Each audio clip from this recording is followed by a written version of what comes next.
और मैं कर्म भूमि से आया हुआ हूं, उत्तर प्रदेश से। परंतु अधिक सुखद अनुभूति क्यों होती है? हिंदी में पहला जो खड़ी बोली हिंदी का ग्रंथ लिखा गया वो स्वामी दयानंद सरस्वती जी के द्वारा लिखा गया सत्यार्थ प्रकाश माना जाता है, जो इसी गुजरात की धरती से थे। हिंदी भारत की भाषा होनी चाहिए, यह विचार प्रतिपादित करने वाले महात्मा गांधी इसी धरती के थे।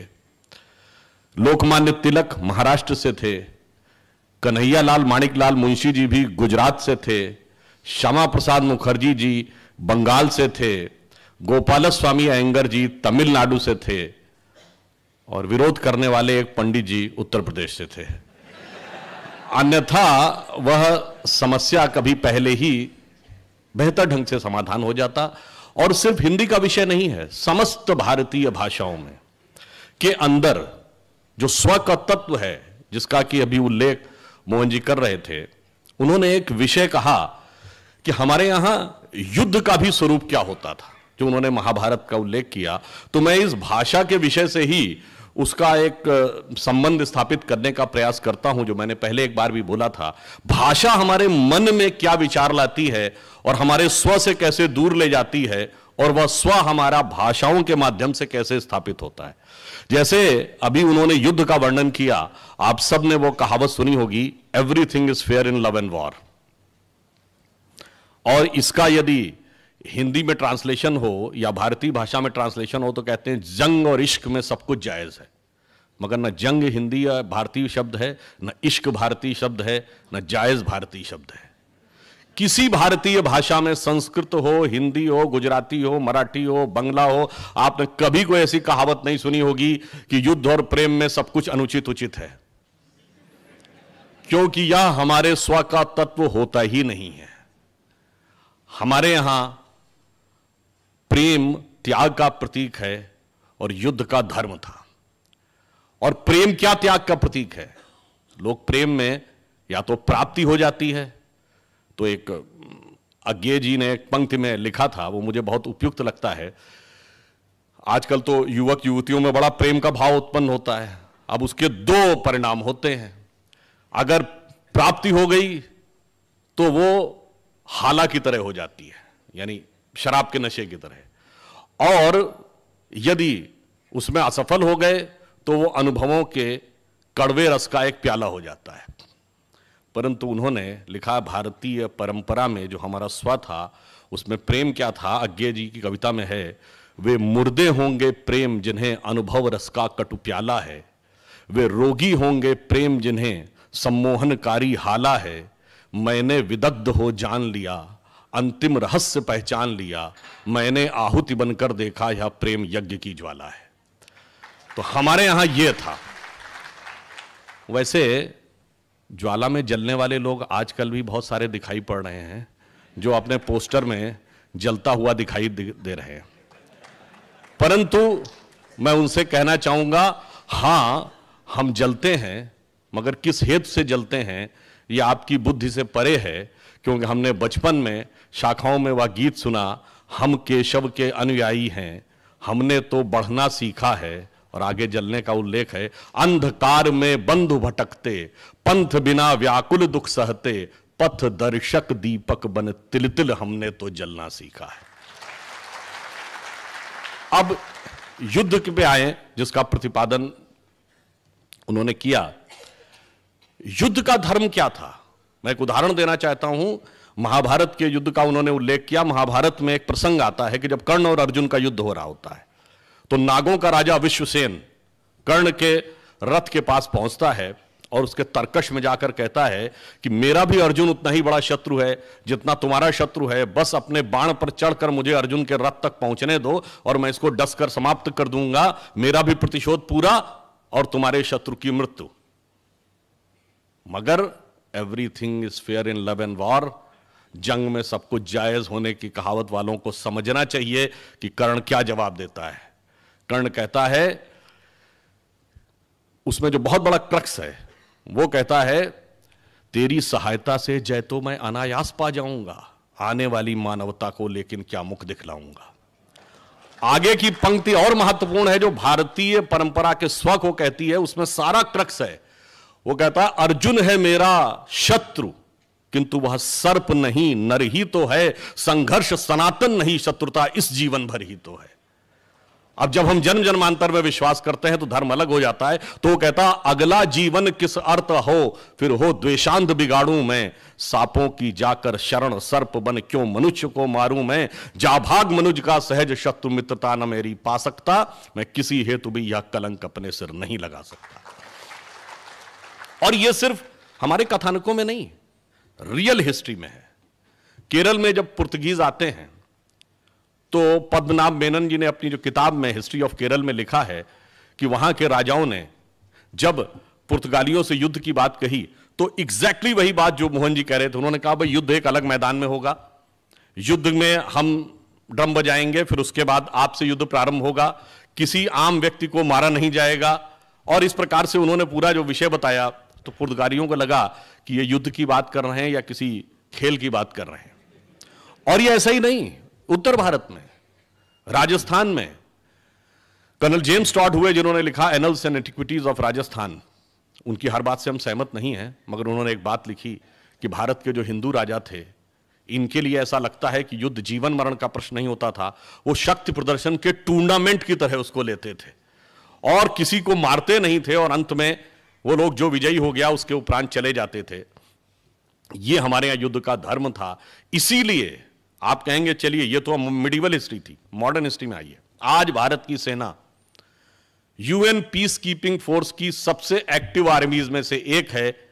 यह उतना महत्वपूर्ण नहीं है, महत्वपूर्ण यह है कि भारतीय सेना जो यूएन पीस कीपिंग फोर्स में जाती है उसके खिलाफ ह्यूमन राइट्स के जो मामले आते हैं वो कोई भी मामले नहीं आते, अन्य सेनाओं के सामने मामले ज्यादा आते हैं क्योंकि वो युद्ध की मर्यादा के उस स्व से निकले हुए हैं। अब इसलिए मैं कहता हूं जब हम स्व को समझने का प्रयास करें तो सबसे पहले तो जैसा कि बताया स्वतंत्रता, हमें स्वाधीनता मिली, पर हमारे तंत्र में स्व का भाव कितना है। और तंत्र में स्व का भाव का सबसे पहले तिरोभाव या अभाव वहां से प्रारंभ हुआ जब हमसे कहा गया कि हम एक देश तो थे ही नहीं कभी, हम तो दूसरे लोग आके सेटल होते चले गए और हम ये राष्ट्र बनता गया। मुझे याद है बचपन में जब राजीव गांधी जी प्रधानमंत्री थे, लोगों को याद होगा दूरदर्शन के ऊपर एक वो आता था, बार बार एक प्रोग्राम के बाद एक शेर सुनाया जाता था, सरजमीने हिंद पर अक़वाम आलम के फिराक, काफिले बसते गए हिंदोस्तां बनता गया। जैसे हम कोई सराय थे, हम कोई मेले थे, हम कोई डेरे थे कि लोग आके सेटल होते चले गए और बनता गया। इस स्व का भाव नहीं, हमारे स्व का भाव क्या है। जैसे हिंदी के प्रख्यात कवि जयशंकर प्रसाद जी की पंक्ति में कहता हूं, हमारा राष्ट्र स्वभाव ये है, हिमालय के आंगन में प्रथम उसे किरणों का दे उपहार, उषा ने हंस अभिनंदन किया और पहनाया हीरक हार। जगे हम लगे जगाने विश्व, लोक में फिर फैला आलोक, व्योम तम पुंज हुआ तब नष्ट, निखिल संस्कृति हो उठी अशोक। तो संपूर्ण विश्व को ज्ञान हमने यहां से दिया, वह हमारा राष्ट्रीयता थी, वह हमारा स्व का तत्व था। तो पहला तो राज्य का स्वतत्व। दूसरा, हम ये देश थे क्या। बहुत से लोग ये कहते हैं कि भाई भारत क्या है। एक पुस्तक मैंने पढ़ा, वो कहते हैं India is not a geographical entity, you will say it is more fine and subtle than that. तो उससे फाइन एंड सब्टल क्या, हिस्टोरिकल एंटिटी। कहते हैं no, it's more finer and subtle than that. Then it is more finer is cultural. No, it's more finer than that. Then it is religious. It's more finer than that. Then it is spiritual. कहता है no, it's more finer than that. तो पूछता है कि spiritual से ज़्यादा फाइनर क्या है। तो कहते हैं कि spiritual से ज़्यादा फाइनर इसलिए है कि जैसे दो न्यूक्लियस जब एक दूसरे से मिलते हैं, न्यूक्लियर बम का जो फार्मूला है उसमें दो न्यूक्लियस मिलके, हाइड्रोजन के दो मिलके हीलियम बनाते हैं, उसी से सूर्य बनता है।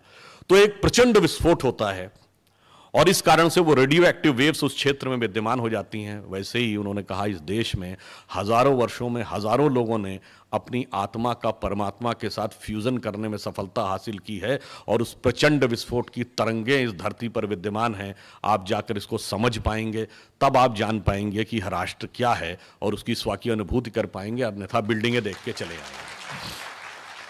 इसलिए जब हम उस स्व के तत्व की बात करते हैं और वो कैसे संपूर्ण विश्व में स्थापित हो जाता है। जब भारत को स्वतंत्रता मिली तो जब सोमनाथ के मंदिर के निर्माण की बात हुई और सरदार पटेल ने क्या कहा कि जब जब भारत स्वतंत्र हुआ है तब तब सोमनाथ की अट्टालिकाओं ने गगन को छुआ है। अब भारत स्वतंत्र जैसे उनका स्वाधीन हुआ 15 अगस्त 47 को, मगर मैं एक बात कह रहा हूं, ये मैं नहीं कह रहा हूं, कोई दूसरा कह रहा है, इसलिए इसको कोई अन्यथा ना ले। 16 मई 2014 को हमारी सरकार बनी, जब स्पष्ट बहुमत मिला पहली बार भाजपा को। 18 मई सन 2014 को संडे ट्रिब्यून ने इंग्लैंड में लिखा अपने आर्टिकल में कि 16 मई 2014 should be considered as the day in which British finally left India, क्योंकि उन्होंने कहा कि उसके बाद बहुत लंबे समय तक ऐसी विचारधारा का शासन रहा, ऐसी व्यवस्थाओं का शासन रहा जो ब्रिटिश कॉलोनियल लीगेसी का ही प्रतिनिधित्व करती थी। पहली बार एक ऐसे विचार के हाथ में सत्ता आई है जिसके ऊपर कोई ब्रिटिश कॉलोनियल लीगेसी का प्रभाव नहीं, जो अपने विचार और स्वभाव में पूर्णतः भारतीय है। इसलिए उन्होंने माना। और देखिए जब ब्रिटिश फाइनली लेफ्ट हुए तो क्या हुआ, सोमनाथ बना था 1948 के पास, और फिर जाके काशी विश्वनाथ का कॉरिडोर बना, फिर श्री राम जन्मभूमि की पताका लहराई। और यहां पर मैं यह भी कहूं कि जब काशी विश्वनाथ का कॉरिडोर हुआ जिसका प्रधानमंत्री जी ने उद्घाटन किया, बहुत से लोगों ने कहा क्या आवश्यकता थी इसको बनाने की, इस चीज से देश का क्या लाभ है। देखिए जब आप सोमनाथ में अपना सर श्रद्धा से झुकाते हैं तो वो श्रद्धा भाव काशी विश्वनाथ से स्वयं जुड़ता है। तो जब सोमनाथ बने थे तो काशी विश्वनाथ बनना ही था।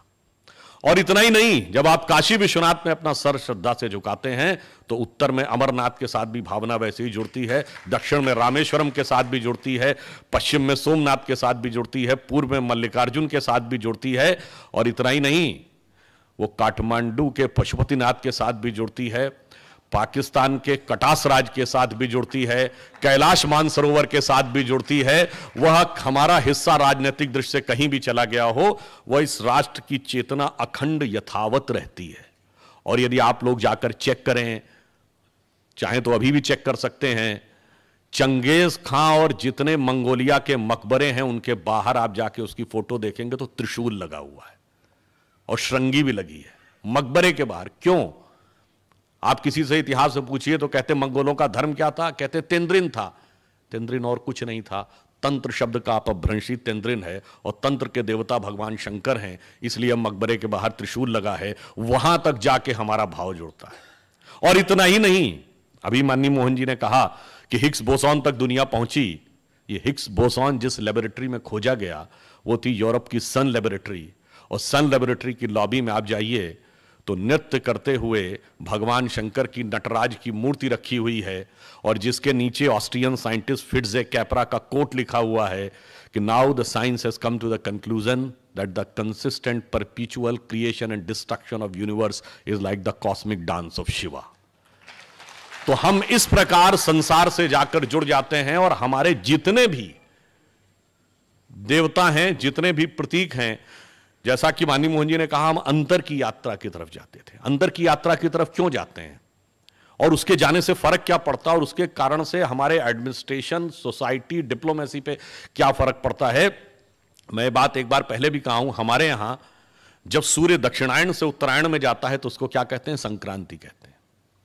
पर अगर हम पॉलिटिकली देखें तो दुनिया के जितने बड़े बड़े देश हैं, हमने हिस्ट्री में पढ़ा होगा, हर देश में एक ना एक बार क्रांति जरूर हुई है। हमने चीन की क्रांति पढ़ी, रूस की क्रांति पढ़ी, फ्रांस की क्रांति पढ़ी, ब्रिटेन की क्रांति पढ़ी, अमेरिका की क्रांति पढ़ी, परंतु बड़े देशों में एकमात्र भारत है जहां कभी क्रांति नहीं हुई। क्यों? क्योंकि क्रांति वहां होती है जहां बाहर सब कुछ प्राप्त करना होता है, सब कुछ मेटीरियल में खोजना होता है, परंतु जहां अंदर की यात्रा करते हैं तो जब हमारी मन की जो धारा है वो नीचे की तरफ होती है। जब भी आप कभी ध्यान लगाएं तो आप देखें बड़ा पॉजिटिव चीजों पे आपका ध्यान नहीं जाता है, निगेटिव चीजों की तरफ जाता है। मनुष्य पे यदि मर्यादा और नियम का दबाव ना हो तो वो पाश्विक प्रवृत्तियों की तरफ भागता है, यानी बलपूर्वक जो चाहे सुख भोग की चीजें इकट्ठा कर ले। जब हमारी धारा जो डाउनवर्ड है वो अपवर्ड होती है तो हमारे अंदर क्या घटित होती है, संक्रांति। इसलिए इस देश में क्रांति नहीं होती, इस देश में संक्रांति होती है। और उस संक्रांति का यह भी अर्थ समझिए, गुजरात की धरती पे भगवान कृष्ण को विशेष पूजा जाता है। आपने कभी ध्यान दिया, भगवान कृष्ण चूंकि काले हैं, जब आप ध्यान लगाते हैं तो आपकी आंखों के सामने श्याम वर्ण होता है, और जब आप गहराई से उस चेतना में उतरते हैं और आपकी मन की धारा जो निरंतर डाउनवर्ड्स है उसको कंट्रोल करने में सफल होते हैं और उसको अपवर्ड करते हैं, तो धारा का उल्टा क्या होता है? बस यही राधा कृष्ण का संगम है। यानी जब आप जाकर अंदर ध्यान लगाते हैं और आपकी प्रवृत्तियां ऊर्ध्वगामी हो जाती हैं, तब आपको वास्तविक आनंद की अनुभूति होती है। और अंदर जाकर क्या प्राप्त होता है?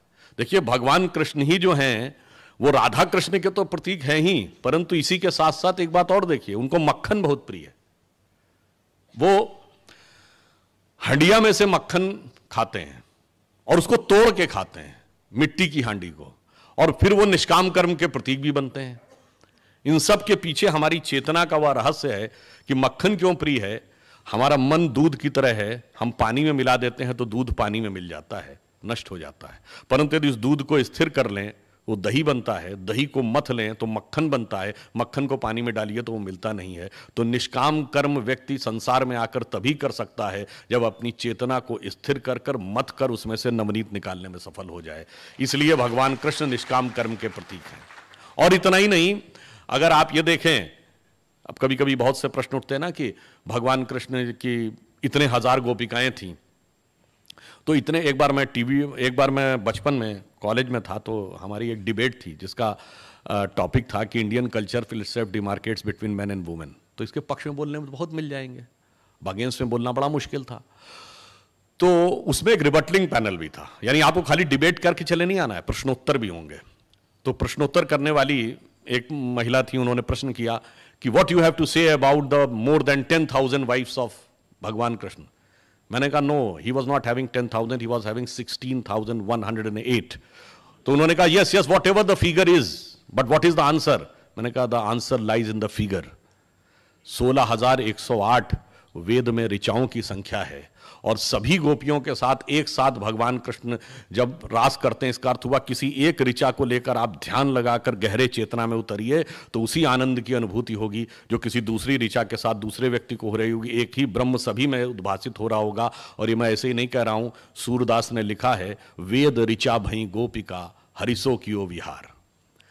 ये मैंने इसलिए कहने का प्रयास किया कि हमारे स्व के तत्व में इतनी गहराई है कि कई बार हमें उसकी व्याख्या नहीं पता होती, और इस कारण से हम भ्रमित हो जाते हैं, हम विचलित हो जाते हैं, और हम दूसरी चीजों की तरफ डाइवर्ट होते हुए चले जाते हैं। इसलिए हमें यह भी समझना होगा कि हमारे स्व का मूल तत्व क्या था। हमारे जैसा अभी एक और बिंदु, जैसे उन्होंने कहा कि जब तक हम परिधि पे रहते हैं तब तक हम वास्तविक चेतना की प्राप्ति नहीं कर पाते हैं। बाहर अगर हम मटेरियल में, जैसा कि अभी मनी मोहन जी ने कहा, मटेरियल में हम खोजने की कोशिश करेंगे, संघर्ष ही संघर्ष होगा, और उस संघर्ष का अंत नहीं होगा। उस संघर्ष का अंत नहीं है, इसका आधार कहां पे निहित है? आपने राम रावण का संघर्ष सुना? रावण के 10 सिर थे, एक सर कटता था, दूसरा उगाता था, और भगवान भी उसको रोक नहीं सकते थे। और ये बात, और 10 ही सिर क्यों थे रावण के? 15-20 भी तो हो सकते थे, 25-30 भी हो सकते थे। और अगर 10 ही सिर थे तो उसका नाम दशानन क्यों था? 10 मुख वाला क्यों था? वो 10 शीश, 10 ग्रीव, 10 कंधर, दशोदर, कुछ भी हो सकता था। वो 10 का अर्थ था 10 इंद्रियां, और दशानन मतलब 10 इंद्रियों का खुला हुआ मुख, extrovert tendency of all the 10 senses. 10 इंद्रियों की बहिर्मुखी पिपासा, एक सर कटता है दूसरा उगाता है, इसका अर्थ हुआ किसी इंद्री की एक इच्छा पूरी करिए, immediately it will get replaced by other, even God can not stop it. भगवान भी नहीं रोक सकते। रोकेंगे कैसे? नाभि पर जाकर जब ईश्वरीय तत्व का आघात होगा। इसका अर्थ क्या हुआ? आप बाहर परिधि पे घूमते रहिए, संतुष्टि कहीं नहीं है, संतुष्टि केंद्र में जाकर है। और यह है, सिर्फ ऐसे नहीं है, अगर हमारे यहां अलजेब्रा, ज्योमेट्री, ट्रिग्नोमेट्री और मैथमेटिक्स खोजी गई तो आपने कभी सोचा कि सर्किल को आप देखिए तो सर्किल के सर्कमफ्रेंस पे घूमिए तो अंत कभी नहीं मिलता है। एक चक्कर घूम लीजिए, दूसरे चक्कर का रास्ता सीधे दिखने लगता है। यानी परिधि पर जब तक आपकी चेतना घूमती है, अंत कभी नहीं मिलता है। सर्किल का मूल समझ में आता है जब आप सर्किल के केंद्र में जाते हैं। इसलिए रावण के सर कटते रहते हैं, उगते रहते हैं। जब नाभि पे जाकर उसका प्रभाव होता है, तब जाकर उस पर वास्तविक नियंत्रण आता है। तो हमारे यहां जितने भी कथानक थे वो गहरे आध्यात्म के भी प्रतीक थे। अब यदि हम इसको वास्तविक अर्थों में देखने का प्रयास करें, कई बार लोग कहेंगे साहब ये तो बहुत पुरानी बात आपने माइथोलॉजिकल कह दी। आपने तो साहब, पहले तो बात माइथोलॉजी ऐसी कोई चीज ही नहीं है। हमारी हर चीज वर्तमान समय में यथावत कनेक्टेड रहती है। परंतु यदि हम मॉडर्न समय की भी बात कहें, आज के समय की बिल्कुल लेटेस्ट साइंस की बात कहें, छोटी सी बात, जैसा उन्होंने अभी क्वांटम का उल्लेख किया तो मेरे मन में एक भाव आया। ये बताइए, ये लाइट है, जिन लोगों ने फिजिक्स थोड़ी भी पढ़ी होगी, अब ये लाइट वेव है कि पार्टिकल है? इसको लेकर फिजिक्स में आज तक कोई चीज फाइनल नहीं हो पाई। कारण क्या है कि जब ये किसी पानी के अंदर आप लाइट जाती है तो वो रिफ्रैक्शन होकर झुक जाती है, तो इसका मतलब ये पार्टिकल है, तभी मीडियम में आकर उसका पाथ चेंज हो रहा है। परंतु यदि ये पार्टिकल है तो स्पेस में, जैसे बताया कि सूर्य से 8.5 मिनट लगते हैं, तो स्पेस में वो लाइट की वेलोसिटी से ट्रेवल ही नहीं कर सकती थी। तो वहां पर वो वेव है, यानी स्पेस में वो वेव है, और जब मीडियम में आता है तब पार्टिकल है। अब कोई ये कहे कि साहब ये तो सामाजिक अन्याय है, और इसको लेकर कोर्ट में जाके कोई मुकदमा दायर कर दे और कहे कि ये अन्याय है, इसलिए इस पे दोनों को दोनों जगह मानना चाहिए, कि वेव भी मानना चाहिए, पार्टिकल भी मानना चाहिए। और मान लीजिए कोई न्यायाधीश भी ऐसा हो जिसने भी फिजिक्स ना पढ़ी हो, वो कह दे हाँ बिल्कुल सही बात है, वो आज से मैं आदेश करता हूं कि दोनों जगह वेव माना जाएगा, पार्टिकल माना जाएगा, और कुछ सामाजिक संगठन आकर उसका उत्सव मनाने लगे। ऐसा ही कुछ होता है। अब मैं किसी के प्रति आक्षेप नहीं करना चाहता, परंतु जब कहते थे कि भाई सबरीमला में स्त्रियों का प्रवेश रुका था, तो एक बार मैं टीवी डिबेट में था, उनका कहा साहब बड़ा डिस्क्रिमिनेशन है, ऐसा कैसे? मैंने कहा तो सीमेटिक देखने की विधि है। ये बताइए, जब नवरात्र में 9 कन्याएं खिलाते तो आप ये नहीं कहते 4 लड़के होने चाहिए? तो हमने कहा वहां पर उस तत्व की प्रधानता है, वहां इस तत्व की प्रधानता है। जैसे आकाश में जब वो चलता हुआ आता है तो वो वेव है, जब मीडियम में आता है तो वो पार्टिकल है। बस ऐसे ही समझिए, आत्मा जब आकाश में है तो अव्यक्त और परमात्मा है, जब मीडियम में आ जाती है तो वो व्यक्त और आत्मा है। अब ये साइंस आज समझाए तो समझ में आता है, हम जो पिछली बात कहें तो समझ में नहीं आती थी। केवल 75 साल पहले गांधारी के 100 घड़ों से 100 बेटे उत्पन्न हो गए, ये कहानी थी।